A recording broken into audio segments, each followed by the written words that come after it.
La historia tiene aspectos fascinantes, especialmente para quienes la estudian, porque efectivamente plantea interrogantes. No solo eso, también plantea hipótesis. Muchos historiadores, muchos investigadores, a veces se hacen estas preguntas. ¿Qué habría pasado si? ¿Y si en esa circunstancia determinada hubiera ocurrido algo diferente? Intentemos pensar qué habría pasado si, por ejemplo, no se hubiera llegado al Acuerdo de Múnich para la futura división de Checoslovaquia. ¿Habría estallado la guerra inmediatamente? ¿Hitler habría dado un paso atrás? ¿No habríamos llegado a la tragedia de la Segunda Guerra Mundial? No se puede saber qué habría pasado si Italia, la Italia fascista, no hubiera entrado en guerra. Esta también es una hipótesis que se ha discutido varias veces. ¿El fascismo habría sobrevivido? ¿O al final habría sido víctima de la decadencia natural de todos los movimientos fascistas nacidos en los años 20 y desarrollados posteriormente, como hemos visto, por ejemplo, con Portugal de Salasara y luego de Caetano? Hay otra hipótesis, una hipótesis que ha sido formulada casi en broma por varios historiadores militares. Y más que una hipótesis, de hecho, es una pregunta. ¿Podría la Italia fascista haber ganado en la Segunda Guerra Mundial?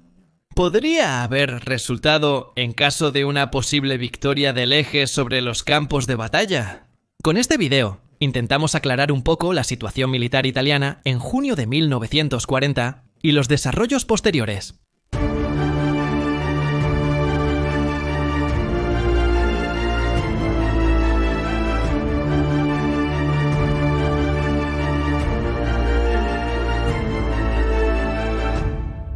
Italia entra en guerra. Entra en la Segunda Guerra Mundial con algunos meses de retraso. Recordemos que la Segunda Guerra Mundial comienza el 1 de septiembre, 1939, la fecha del ataque a Anzica en Polonia. Hitler decide actuar. Hemos discutido esto en diversos videos, disponibles en nuestro canal. Inicialmente, Italia elige la no beligerancia. Es una fórmula política no para desconocer el pacto de acero firmado poco antes, sino para denunciar una evidente falta de preparación militar. Es el mismo Mussolini quien, a través del Ministerio de Asuntos Exteriores, dirigido entre otros por Galeazzo Ciano, su fiel seguidor, y también a través del Estado Mayor del Ejército Real, formula una larga solicitud de materiales a Alemania para poder entrar inmediatamente en guerra. Una extensa lista de temas, previamente abordados en otros videos, que aunque no será concedida, es realmente necesaria. ¿Por qué? Porque la industria italiana, no solo la bélica, sino también la civil, todavía está atrasada en comparación con la industria alemana, que ha hecho avances gigantescos en los años 30 en innovación y procesos de producción. Por mencionar uno, los alemanes han desarrollado cada vez más la mecánica, comenzando con la técnica de soldadura, que reemplaza tanto el embutido como el remachado. Se ve en la construcción de los metros blindados, los famosos Panzer, y de los barcos de guerra. Es una cuestión de ahorro de peso y racionalidad. La industria italiana, en cambio, todavía está atrasada. Todavía está estancada en el remachado. Se ve en la construcción de vehículos blindados, se ve en la construcción de barcos de guerra. En resumen, todavía estamos un paso atrás. Luego falta la materia prima. La industria italiana es una industria históricamente de transformación, no de producción. ¿Conocen la diferencia? Una industria productiva comienza con la materia prima en la que ya puede poner las manos, que ya tiene y produce, o mejor aún, produce ella misma la materia prima.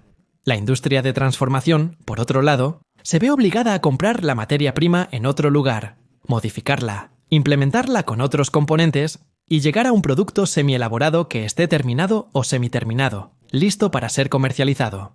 Es una gran diferencia que también significa una diferencia en los costos. Tener que asumir el costo de las materias primas y posteriormente también los costos, no solo de la mano de obra, sino también de la energía necesaria para la transformación, influye en el precio final del producto y en sus características. En síntesis, la economía italiana está rezagada en comparación con la alemana y otras economías.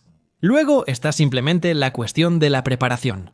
Comenzamos con la preparación táctica y estratégica. Las armas en las que se divide el ejército y de todos modos la subdivisión de las fuerzas armadas, es decir, el ejército regio, la marina regia, la fuerza aérea regia, se basan esencialmente en tácticas y estrategias ancladas en el pasado. No un pasado demasiado distante, por supuesto, pero un pasado ya pasado, disculpen el juego de palabras.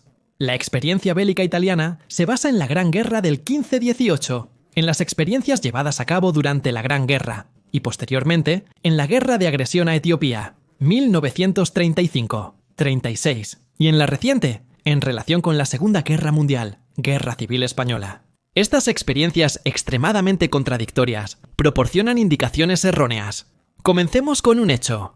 En la Gran Guerra, la guerra de movimiento esencialmente no existe.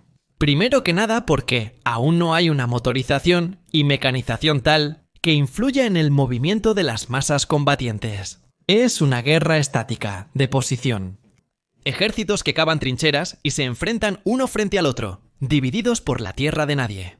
De vez en cuando ocurre la carga. Ocurre el ataque precedido por un amplio bombardeo de artillería para preparar el terreno.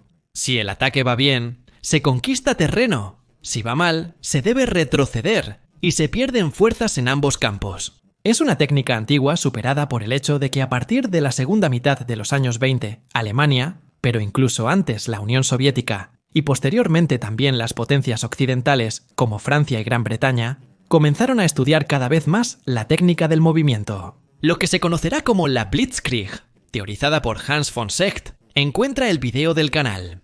Es una pequeña revolución en cómo conducir la guerra. ¿En qué se basa la Blitzkrieg? En ofensivas profundas en territorio enemigo, con medios mecanizados y blindados, acompañados por la acción constante y cooperativa de la aviación, y seguidos por la infantería. Infantería que es llamada esencialmente a limpiar los bolsillos de resistencia dejados atrás por el avance cada vez más rápido, cada vez más veloz de los medios blindados. Es un nuevo concepto de guerra, un concepto que encuentra a Italia desprevenida, que todavía está estancada en el pasado, como prueba. ¿Cuál es la organización del ejército regular en junio de 1940? 140. Bueno, consta de aproximadamente 75 divisiones, un número respetable. Pero si miramos bien, de estas 75 divisiones, ni siquiera la mitad está a plena capacidad, por lo que se necesitaría tiempo para completar tanto la movilización como el entrenamiento y el equipamiento.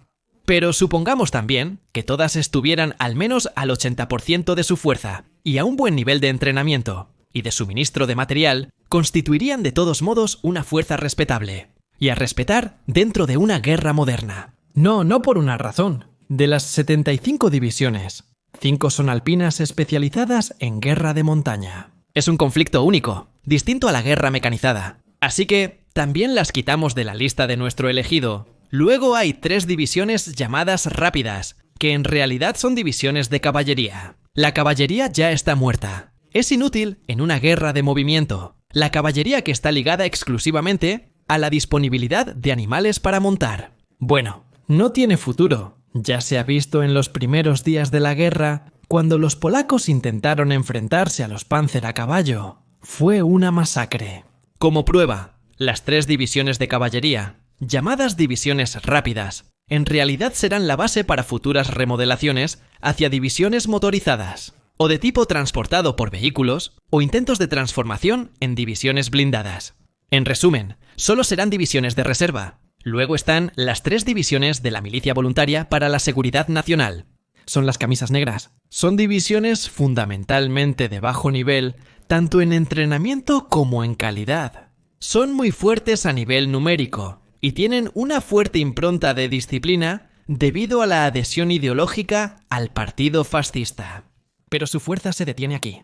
Luego están las divisiones coloniales, compuestas por el reclutamiento local de los coloniales, los libios, los eritreos, los somalíes. Estos también están decididamente a favor de Italia, porque viven su pertenencia al imperio colonial italiano. Con cierta dedicación y entusiasmo, aceptan con gusto la bandera tricolor. En algunos casos, incluso son bien recibidos por los oficiales italianos, pero no tienen mucho material. Su entrenamiento es muy básico, y están terriblemente a pie porque carecen de vehículos. Luego hay 2 divisiones motorizadas. La Trento y la Trieste, con el paso del tiempo, serán parcialmente convertidas en divisiones mecanizadas. Pero son 2, y siempre permanecerán constantemente bajo personal. Serán sacrificadas en África del Norte, y nunca volverán a casa.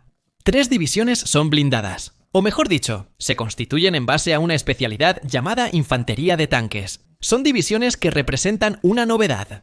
Para el panorama del ejército real, Todas serán destruidas durante el conflicto. En África del Norte es la 131A Centauro, la 133 Aba Litorio, la 132 Aba Ariete, a las que hemos dedicado un video especial que encontrarán en el canal posteriormente. El Regio Ejército intentará activar más. Por ejemplo, intentará activar la 134 Ésima Frexia mediante la transformación de una de las divisiones rápidas. Intento abortado. Dura apenas 3 meses. Luego recreará la Ariete y la Centauro, remodelándola. La Ariete sobre los batallones de caballería. Ya hemos hablado de los regimientos de caballería y de la Centauro en el video del 8 de septiembre sobre la transformación donde, simplemente, quitando la camisa negra y poniendo el gris-verde al ejército regio, de la división acorazada de camisa negra M, la que debía ser la punta de diamante del régimen y de su milicia, pero que no dará fiabilidad política a la Italia postfascista.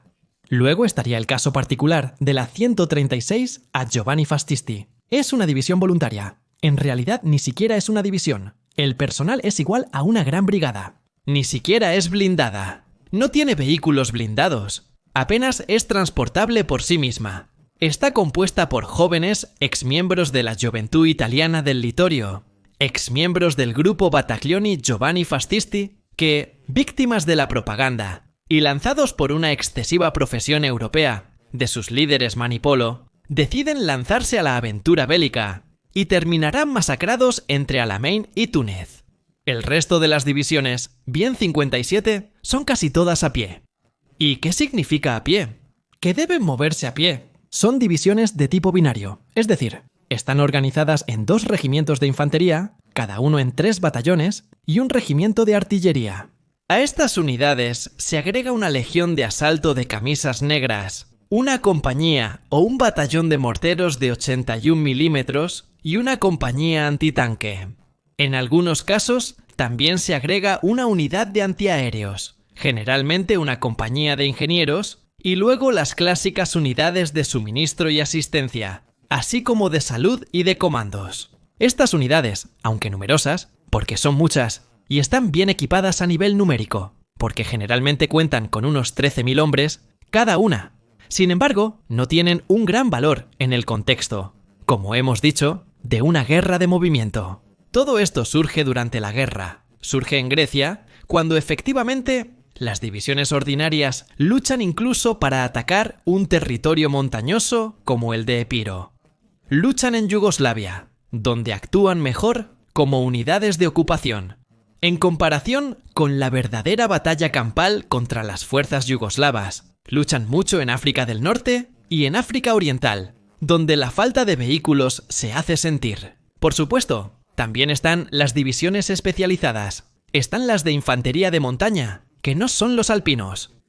Atención, los alpinos son alpinos.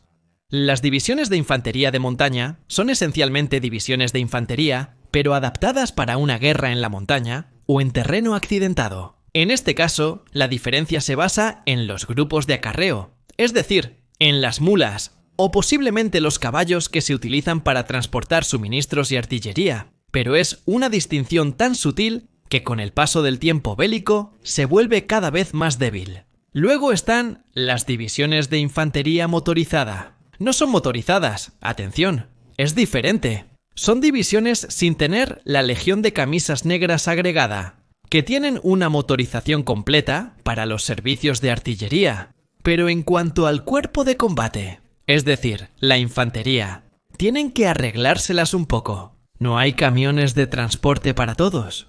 Hay una cierta cuota, que luego se redistribuye según las necesidades de la fuerza de combate. En resumen, el mismo camión, por ejemplo, puede transportar primero a soldados pertenecientes al pelotón de la compañía de un batallón y luego a soldados pertenecientes al pelotón de una compañía de un batallón completamente diferente. Hay que reorganizarse, sobre todo con estos vehículos que en su mayoría son requisados a los civiles. No es una organización tan eficaz y tan previamente implementada como la alemana. Hablamos de una organización un poco improvisada. Estas divisiones transportables se distinguen entre las de tipo metropolitano y las de tipo África del Norte. Bueno, las de tipo África del Norte son todas destruidas. Las primeras durante la contraofensiva británica que arrasa el ejército de Graziani desde diciembre de 1900.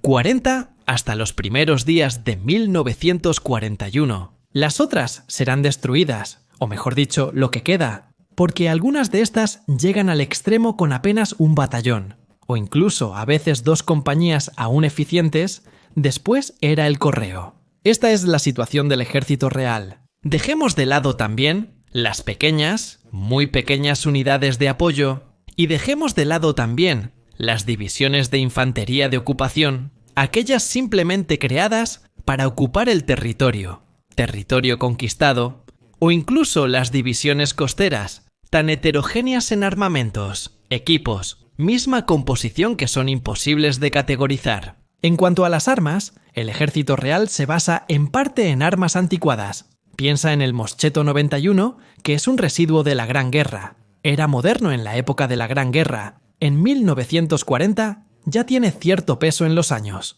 Los vehículos blindados, que los británicos, por ejemplo, utilizan ampliamente, y también con excelentes resultados en la primera fase de la Guerra del Desierto, son en gran parte todavía los de la Gran Guerra, o del período inmediatamente posterior, el de la reconquista de Libia contra la guerrilla. Por lo tanto, no son el último hallazgo. Ya hemos hablado de la componente de vehículos motorizados. En cuanto a la componente blindada, esas famosas 3 divisiones están equipadas inicialmente con tanques llamados rápidos CV. Así que las cajas de servicio son tanquetes, no son tanques de combate. No estamos hablando de tanques medios, pero tampoco de tanques ligeros. Su utilidad en la guerra es esencialmente inexistente. Pueden ser útiles como exploradores, pero ya durante la Guerra Civil Española, cuando se encontraban frente a los primeros tanques T de fabricación soviética, se vio que no podían resistir la comparación. Y sin embargo, la industria bélica italiana continúa produciendo estos tanques cuyo rendimiento en el campo es insuficiente.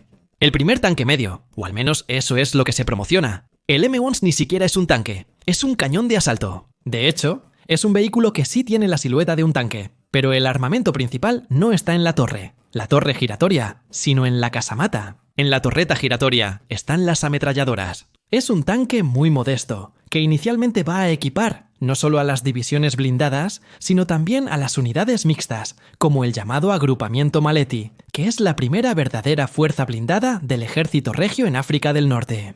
El agrupamiento, que toma el nombre de su comandante general Maletti, el padre de Gianadelio Maletti, el hombre de los misterios durante la República. Por cierto, ya lo hemos encontrado en algunos videos, es el general que morirá precisamente en el campo atrincherado al salir de su tienda, asesinado con un disparo en la frente durante las primeras fases del asalto por parte de las brigadas inglesas e indias. Aquí los tanques reequiparán a los batallones australianos. Los australianos pintarán un gran canguro blanco para distinguirse y serán utilizados por última vez en los asaltos a Bedafom, Bardia y Tobruk. Pero como hemos mencionado, son tanques de poca belleza y capacidad. M13, un tanque de 13 toneladas nominales con una pieza de 47 milímetros antitanque. Este además, derivado de un antiguo proyecto austriaco finalmente montado en torre. Es un tanque que sin embargo muestra inmediatamente todos sus grandes y enormes defectos. Las suspensiones de ballesta son modestas, la velocidad fuera de carretera es baja, la reserva de disparos no es excepcional, el cañón de 47 es bueno pero inferior a otras armas. En síntesis, podría mejorarse. Además, Alemania, después de derrotar a Francia, ofrece a Italia una cuota de tanques Sumois, los tanques franceses que eran de buena calidad, solo que los franceses los usaban incorrectamente debido a su concepción de la guerra, que también era anticuada. Por ejemplo, los franceses dividían los tanques entre las divisiones de infantería como si solo fueran un apoyo para la infantería. Este era su grave error estratégico. Había bastantes tanques Somua 35 y Somua 40, pero los italianos inicialmente los rechazaron. Insisten con estos tanques M, primero el M13, luego el M14, finalmente el M15. Cada vez una tonelada más, pero siempre el mismo armamento, siempre los mismos problemas. Algo cambia con la introducción de los cazatanques y los Semoe. Utilizando el casco de los tanques, se comienza a producir cañones de asalto y cazatanques, aprovechando también artillerías más potentes como la pieza antiaérea de 75 milímetros, una excelente pieza, que no es solo antiaérea, sino también anticarro, porque aprovecha la gran velocidad inercial impresa en los proyectiles, que, si están armados con la ojiva correcta, podrían hacer mucho daño a muchos tanques enemigos. Pero también estos vehículos que llegan, por ejemplo, al escenario africano, en la primavera de 42, los esfuerzos serán insuficientes, mal ubicados y en ocasiones mal orientados. Darán su mayor esfuerzo, hasta la caída de Túnez. Algunos seguirán luchando en Sicilia durante la invasión, y luego en la desesperada defensa de Roma. Los alemanes, después de tomar Roma y controlar la mitad de Italia, seguirán produciéndolos, considerándolos lo suficientemente buenos incluso para sus necesidades. Esta era la situación del ejército real, pero no estaba solo. Los gastos militares italianos entre finales de los años 20 y todos los años 30 se habían concentrado principalmente en la Marina Real, que era el orgullo de la Italia fascista. Se había gastado mucho, con varias leyes navales específicas, para modernizar y transformar la Marina Real en una potencia, no solo en papel, como había ocurrido en la Conferencia de Washington, donde Italia había obtenido la estimada paridad naval con Francia, al menos a nivel de barcos mayores. Una paridad que era más que nada un medio de presión política y propagandística. Francia necesitaba tener una flota numerosa y poderosa para vigilar y proteger las rutas comerciales a su vasto imperio colonial. El imperio colonial italiano, incluso antes de la conquista de Etiopía, era mucho más modesto y no requería el mismo tonelaje. Pero aquí Italia comete errores muy graves. El primer error es perseguir precisamente a los franceses. Las construcciones navales italianas, desde principios de los años 30 en adelante, están diseñadas exclusivamente con una función antifrancesa. Los franceses, por ejemplo, paran una clase tras otra de destructores grandes, poderosamente armados y muy rápidos. Muy bien. Italia apuesta no solo por exploradores, una clase de barcos que se abandonará, ya no será útil y se convertirán en destructores de torpedos, sino también por cruceros muy rápidos, cruceros ligeros, que sin embargo tendrán una protección extremadamente escasa, y esta falta de protección luego tendrá un efecto perjudicial en la batalla, porque serán objetivos fáciles. En otros casos, se estudia y luego se realiza una clase específica, la clase Capitani Romani, de la cual solo 3 unidades verán el mar abierto, que es una mezcla entre el crucero ligero y el destructor de peones, muy rápidos porque las pruebas superan los 40 nudos, bastante débiles armados. El cañón de 135 milímetros es un buen cañón, aunque no es excesivo en el disparo antiaéreo, pero con 0 blindaje. Estos barcos, algunos de ellos sobrevivirán a la guerra, y algunos serán desviados directamente a Francia como punto de reparación. Otros, reorganizados, reconstruidos, modernizados, se convertirán en parte de la nueva marina militar. El otro gran error cometido por Italia es esencialmente creer que en una guerra que se llevará a cabo principalmente en el Mediterráneo, se necesitan más acorazados que cruceros pesados. Italia construye y reconstruye varios acorazados. Reconstruye 4, los 2 de la clase Doria y los 2 supervivientes de la clase Kabul. La tercera, la Leonardo da Vinci, perdida por el sabotaje enemigo, por la explosión del depósito de municiones, es recuperada pero luego desmantelada.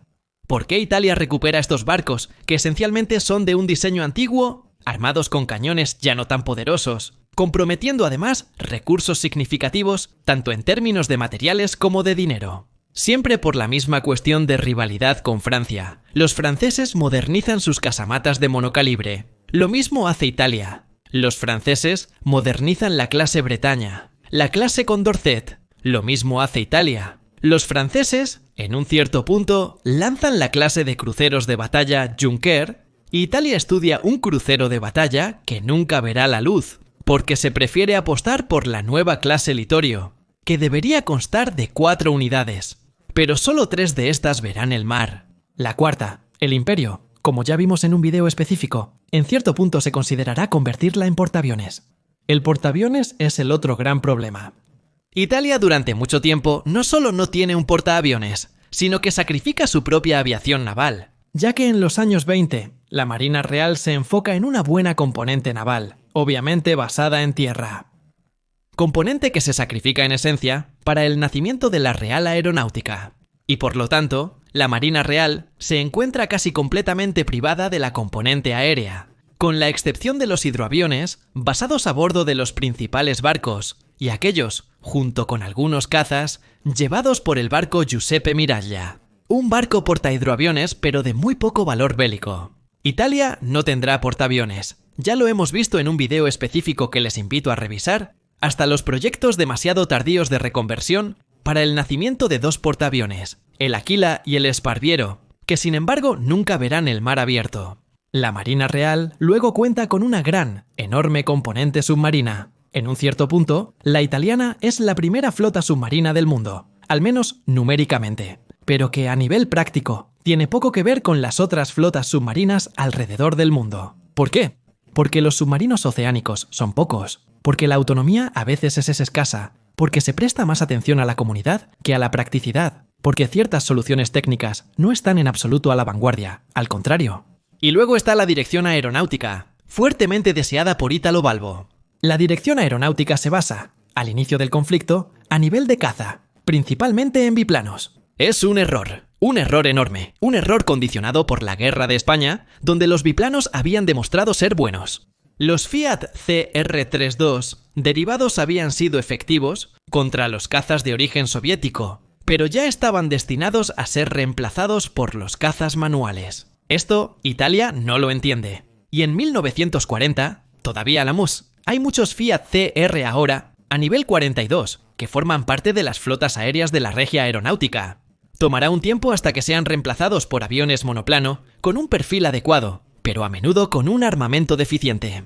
Pensemos en el Mach EMC-200, una máquina realmente interesante, con excelentes soluciones, pero subarmada, solo 2 ametralladoras, cuando Spitfire y Hurricane están fuertemente armados incluso en términos de bombardeo. La Fuerza Aérea paga por las decisiones que honestamente parecen anticuadas. No al ritmo de esos tiempos. Casi todas las fuerzas aéreas apuestan por los bimotores, para tener una sección frontal de observación y ametrallamiento. La Fuerza Aérea aún apuesta por los trimotores, especialmente en los Sparviero y Savoia Marchetti, que no están tan mal porque, efectivamente, pueden ser aviones multirol de bombardeo táctico, de bombardeo naval, áreas aseguradoras de transporte.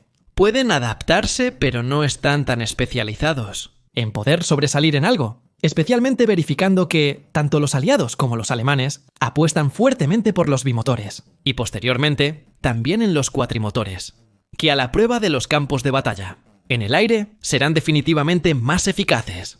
Y en lo que respecta a la nueva gran especialidad, la gran novedad, el ataque al suelo, hoy conocido como apoyo cercano o apoyo aéreo cercano, Italia carece de ello. Inicialmente apuesta por los biplanos, Fiat no estamos allí, luego en los monoplanos. Algunos son anchos, pero no lo suficientemente manejables. No son lo suficientemente robustos. Realmente no estamos allí. Italia llega a la prueba de fuego, desprevenida. Y como hemos visto, llega desprevenida a tierra, en el mar, en el cielo. Con el paso de los meses de guerra, la industria bélica italiana intenta hacer algo, como se ve en esos tanques. Por ejemplo, se estudia un tanque pesado.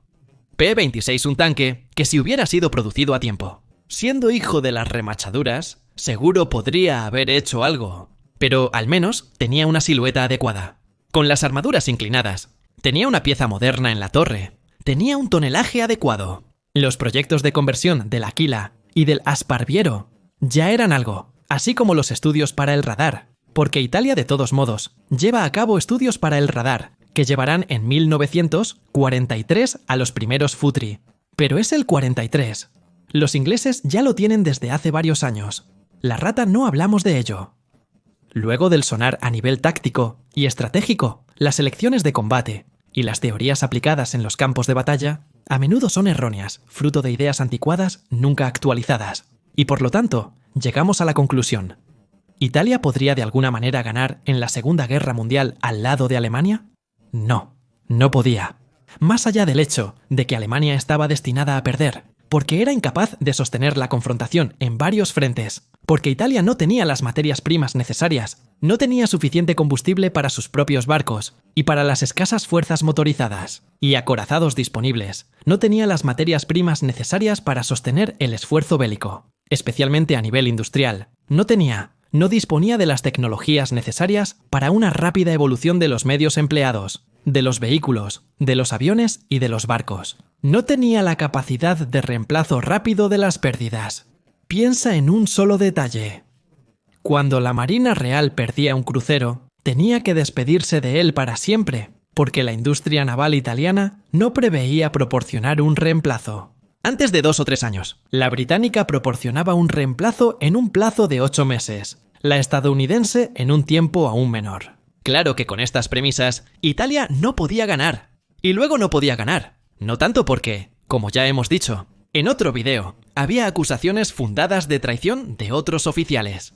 Porque faltaban muchas premisas. Faltaba una formación adecuada de los cuadros superiores e inferiores. Faltaba una idea clara y decidida de cómo se conduce una guerra moderna. Faltaba la idea de la guerra de movimiento. Faltaba la idea de cómo llevar a cabo una guerra en los mares, en apoyo de los convoyes, controlando una cuenca restringida como el Mediterráneo. Faltaba la valorización de los pilotos individuales en el área, cuando la táctica estaba basada exclusivamente en el colectivo, en el escuadrón. A Italia le faltaba demasiado para pensar en ganar. Y si hoy lo reconsideramos, una aventura bélica parece aún más absurda y en ciertos aspectos aún más ridícula. Gracias a todos.